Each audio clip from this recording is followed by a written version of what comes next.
ነቀይ በይቅርታ ተደመደመ? አዎ የመለልሱ አዎ ከልብ ነው ኦፍ ኮርስ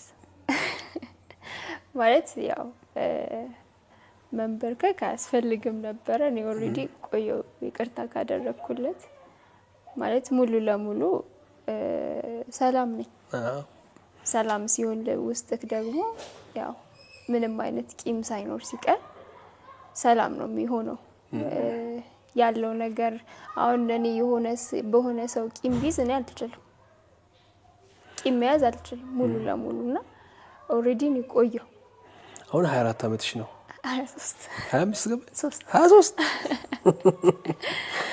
ገና በሀያዎቹ መጀመሪያ ማለት ነው ስለዚህ በዚህ እድሜ እናት መሆን ስሜቱ ምን ይመስላል እስኪ ከዚህ እንጀምር ስሜቱ በጣም ደስ ይላል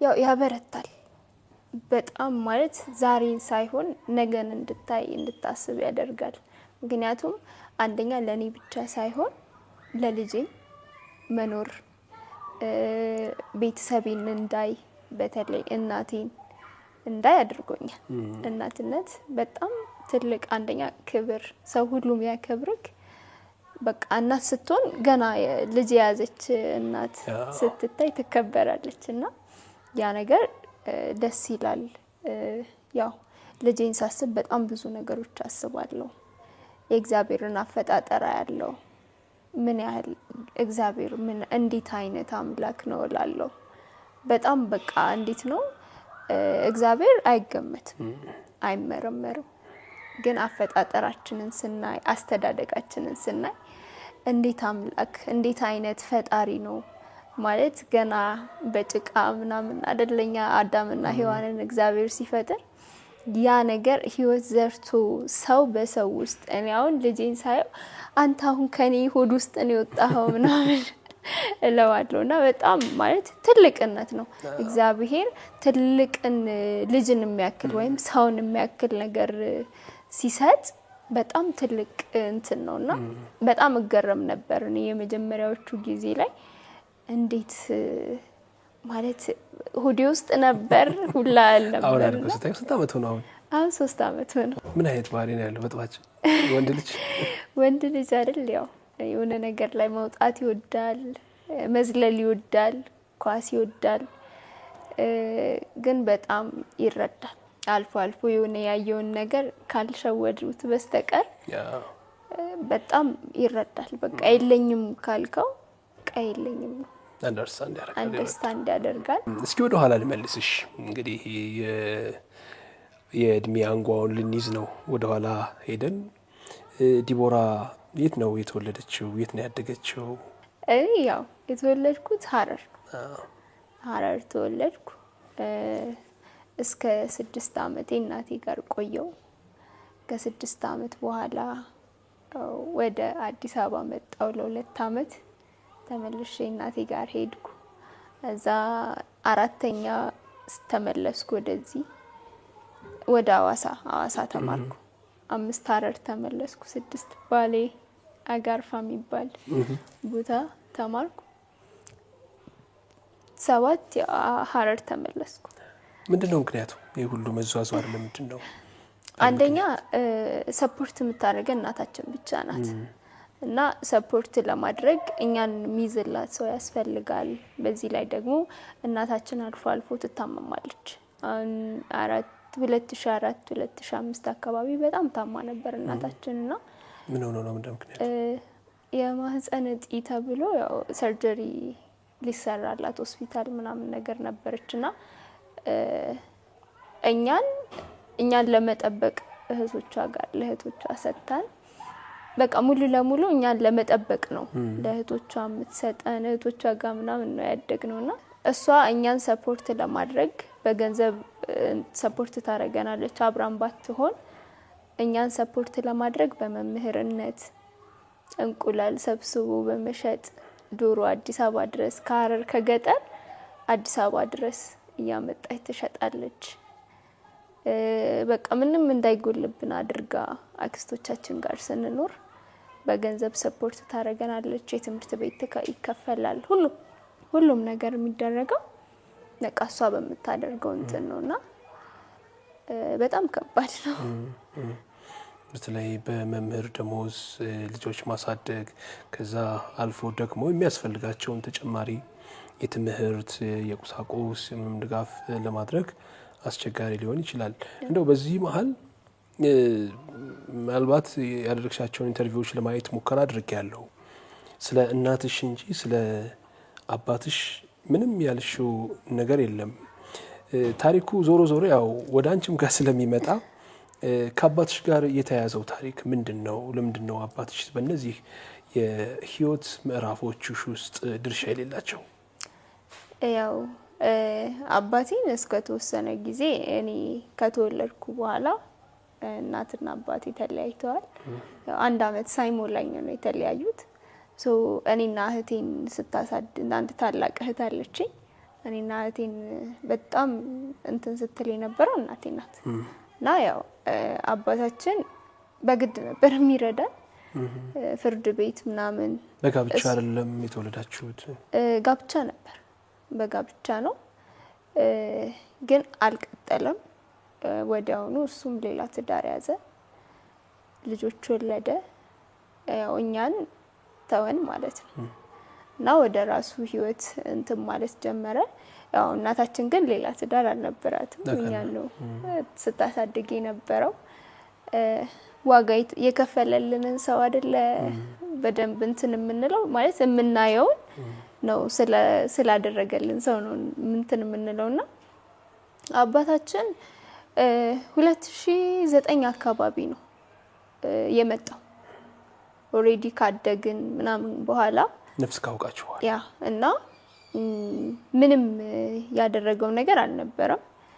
ሰፖርት ያደርገን የነበረው ያው በፍርድ ቤት እንትን ብሎ ያው እናታችንም አችልም ግን ይቆርጥ የነበረው የመጨረሻ 18 አመት ሞላችሁ አልሞላችሁ ብሎ ነው እንደውም ለማስቆም የነበረውና 400 ነበር የሚቆርጥልን ለሁለት ልጆች። 2009 ላይ 400 ነበር የሚቆርጥልንና በጣም እናታችን እኛን ለማሳደግ የወጣችው ውጣ ውረድ በጣም ብዙ ነው። ኢቭን ከመውለድ ጀምሮ በጣም ከባድ ነው። 2 ናችሁ? 2 ነን። ያው በሰርጀሪ ነው የተወለድነው። ድሮ ደግሞ ጀነራል ኦፕሬሽን ነበረ። ኖርማሊ አሁን ላይ እንደሚለው እዚህ ጋር ብቻ አይደለም ተቀዶ ልጅ የሚወጣውና ሙሉ ለሙሉ ነው። ሀርኒያም ስለነበረባት ሙሉ ለሙሉ እምብርቷ ወደ ውጭ ተተርትሮ ነው እኛን ወለደች እና በጣም ዋጋ ከፍላለች። ከመውለድ ኢቭን ከማርገዝ ከመውለድ ጀምሮ እናታችን በጣም ዋጋ ከፍላለች ለኛ። ያው በጣም ማለት ፊት ለፊት ላንገልጸው እንችላለን እኛ የቤተሰቦቻችንን ፍቅር ወይ ደግሞ ስለምንወደው ሰው ፊት ለፊት መግለጽ ላንችል እንችላለን። ግን በጣም ከማከብራት ከመወዳት ዋጋ ካላት በህይወቴ ትልቅ ማለት ልትረዳኝ በቃ ማለት ትረዳኛለች በተወሰነ መልኩ። አብዛኛውን ጊዜ ብዙ ጊዜ አብረን አሳልፈን ስለማናቅ ያለ መረዳትም የመረዳትም ነገር አላት። በጣም ቁጡ ናት እናታችን። የኋላ አማካሪ ሆኑት ግን እሳቸው ናቸው። መጨረሻ ላይ ግን ያው አጠገቤ ነበረችው እሷ ናት። ስጋ ናት። ወዴት ቆርጬ ጥላታለሁ። አዎ በልጅ ቀልድ አታውቅም ማለት እኛን ለመጠበቅ ከበጣም ማለት እንዴት ነው አንዳንድ ጊዜ ጠላቶች መሀል ተከበክ ለጠላቶች የምታደለው እኮ የራስን ነገር ለመጠበቅ ነው። ወይ የሆነ እነዛን ጠላቶች ብትናገር ልጆችን ይጎዱብኛል ተብሎ የሚታሰብ ነገር አለ አይደለ? ልክ እኛን ሲናገሩ ደግማኛ ነው የምትናገረው።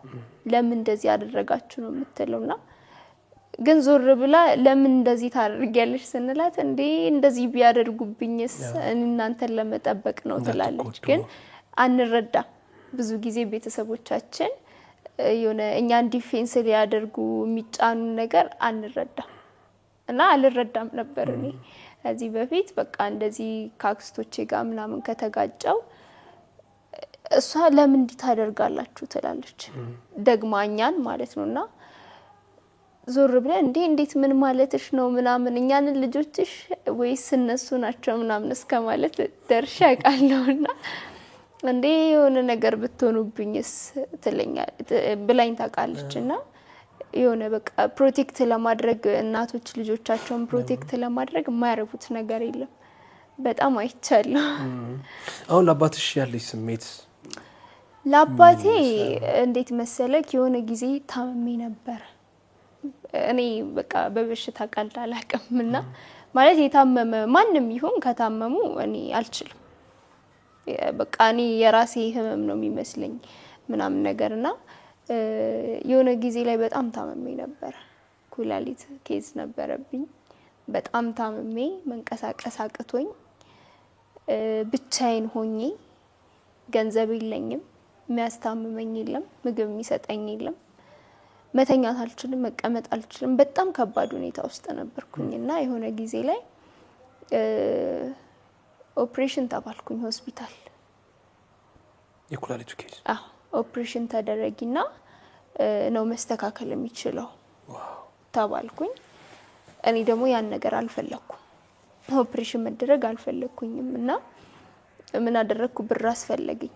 አልትራሳውንድ ድጋሚ መታየት አለብኝ ካለማመን የተነሳ አልትራሳውንድ መታየት አለብኝ አልኩ እና ብር አልነበረኝም በሰዓቱ። አባቴ ጋር ደወልኩ እና ደውዬ ብር ያስፈልገኛል 500 ብር ላክልኝ አልኩት። የለኝም ብሎ ጆሮዬ ላይ ዘጋው። እንግዲህ ታመሚያለሁ፣ ማንም የለም። እናቴም በየጊዜው ነው ብር መቀበላት። እሷ ካልሰራች ለኔ ብር መስጠት አትችልም፣ አጠገቤ መሆን አትችልም። ስለዚህ እናቴ በጣም ዋጋ ስለከፈለች ለዚህም ያለው አማራጭ አባት ተብሏል። ስለዚህ አባቴ ነው መጠየቅ ያለብኝ ቢያንስ እንዳማራጭ። ከዛ ስጠይቀው የለኝም ብሎ ዘጋብኝ እና ሲዘጋው በጣም ከፋኝ። በቃ ሕክምናው የሚቀር እንዲሁም ሰው የለኝም፣ አያስፈልገኝም። በቃ ምንም ልሁን እግዚአብሔር አለ፣ በማንኛውም ሁኔታ ውስጥ እግዚአብሔር አለ ብዬ ተውኩት። ሕክምናውንም ዝም ብዬ ትምህርቴን ቀጠልኩ። 10ኛ ክፍል ተማሪ ነበርኩ። ከዛ በቃ አቆምኩኝ ማለት ነው። ከዛ የሆነ ጊዜ ላይ ከእህቴ ጋር ማውራት ጀመረ። ከእህቴ ጋር ማውራት ጀምሮ ብር ልኮልን ሄደን እንድንጠይቀው ማለት ነው። ከዛ ብር ልኮልን እሺ ብለን እኔ ተለምኜ ነው ሄድኩት። በቃ አልፈልግም። የሚገርምክ ያን ብር ላክልኝ ካልኩት በኋላ አባቱ አረፈ ከወራት በኋላ ምናምን ነገርና አያቴ ያረፈና ደወለና ቀብር ለቅሶ ድረሱ ነገር አለ። እኔ ሞቻለሁ አልኩት። ምክንያቱም በሰዓቱ በጣም ታምሜ ስለነበር ስጠይቀው ማንም አልደረሰልኝም። ስለዚህ እኔም እኮ ሞቻለሁ ነው ያልኩት እና አልመጣም፣ እኔም ሞቻለሁ እንደሞትኩ ቁጠረው ብዬ ዘጋሁት። ደውዬ አላቅም፣ አይደውልም እሱ። ምክንያቱም ከኔ ጋር አያወራም፣ በጣም ይፈራኛል። እና ሲስተር ጋር ደውሎ 2014 መስቀል እሱ ጋር ነበርን። ያው ማዘር ለምናኝ ሂጂ ከእህትሽ ጋር ቢያንስ ትጠባበቃላችሁ፣ ትደጋገፋላችሁ። ስለዚህ መሄድ ካለባችሁ እህት ወንድሞቻችሁ ማወቅ ካለባችሁ ሂዱ። እናቴ ምንድነው ከእናታችን ጋር ከአባታችን ጋር እንዳንቀራረብ አትፈልግም፣ እንድንቀራረብ ትፈልጋለች። ግን ደግሞ ማወቅ አለብን። ራሳቸውን ሲያውቁ ራሳቸው ሲፈልጉ ምንም ደብቃ አላሳደገችንም። በኋላ ጥያቄ እንዳይፈጠር ሁሉንም ነገር ግልጽ አድርጋ እያሳየች ፊት ለፊት ምን ያህል ማለት እኛ ስንሄድ እሱ እንዴት እንደሚሸሽ እያሳየችን ነው እኛ ያደግነው። ስለዚህ ማለት ያ ሁሉ ነገር ስለሆነ ምንም አይነት ጥያቄ አልተፈጠረብንም፣ ምንም ማለት ነው። እና ምን አለች? መጠየቅ ከፈለጋችሁ እንኳን ብትፈልጉ እንኳን አባታችሁን ሄዳችሁ ጠይቁት፣ አባታችሁ ነው። ስለዚህ ሄዳችሁ ጠይቁት፣ ስትፈልጉ አሳውቁኝ። ግን ደግሞ ጠንከር ማለት አለባችሁ፣ ራሳችሁን ማወቅ አለባችሁ፣ ማደግ አለባችሁ። አድጋችሁ የፈለጋችሁት ቦታ አባታችን ብላችሁ ያለበት ቦታ ሄዳችሁ ማየት ትችላላችሁ። ፍቃድ ሰጡ ነው እና እንደዛ ስትለን እሺ፣ ግን እኔ አልፈልግም። እኔ አልፈልግም። ምክንያቱም አንደኛ ምንም ማለት እፈልጋለሁ እኮ የሆነ ፍቅር ቢያሳየን ማለት ወደሱ እንድንሄድ እንድንሳብ ቢያደርገን ማንም እንትን አይለውም። ግን